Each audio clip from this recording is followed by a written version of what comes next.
Breaking the wall of fundamental human rights violations. Evelyn Tauchnitz, Graduate Institute of International and Development Studies, Switzerland. Okay, good morning everybody. I'm not sure about today because I just arrived with the night train from Switzerland, but usually not one day passes without any bad news from wars or civil wars. So this is, for example, the case in Syria, where we see repeated fundamental human rights violation, like about 5 million people have become refugees, 500,000 people have lost their lives. But basically, nothing has been done so far to solve this conflict. So we see the international community is largely paralyzed in spite of more political calls and social calls that something has to be done. There is no effective protection, repeated gross human rights violations on the domestic level of countries, impunity, mutual blaming, and a loss of trust in international society. So, how can we overcome this wall of fundamental human rights violations?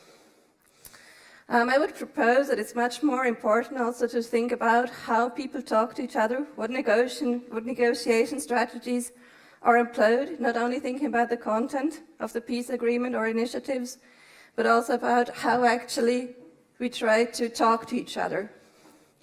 So drawing on the Harvard Law School program on negotiation, we can distinguish 4 strategies.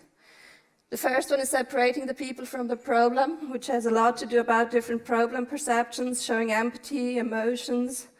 Like how do we deal, because the negotiators are also people at the end, right? And they might have a story in the past already. I mean, if we think about US and Russia, this is pretty clear in the case of Syria, I guess. So it's about being able actually to overcome this barrier of being stuck in one's own perceptions also. This is to do with the second point, focusing on interests, not positions. Positions has a lot to do with the power politics. Like who is winning, who is losing, are we doing this proposal or the other one? Interest is more about basic human interests, such as security, economic well-being, self-determination.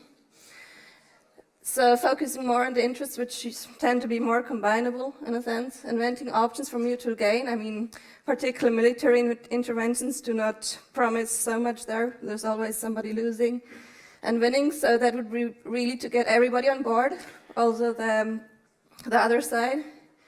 Questions? So, yeah, questions. Any questions? One over there. Fisher-Uri has been around 35 years. What is new now? Sorry? Fisher-Uri has been around 35 years. Yes, What's exactly. new? Well, the new thing is actually that it got a bit forgotten, I would say. Like this kind of negotiation strategy has been employed many times, but not systematically. Thank you very much. Thank you. Thank you very much.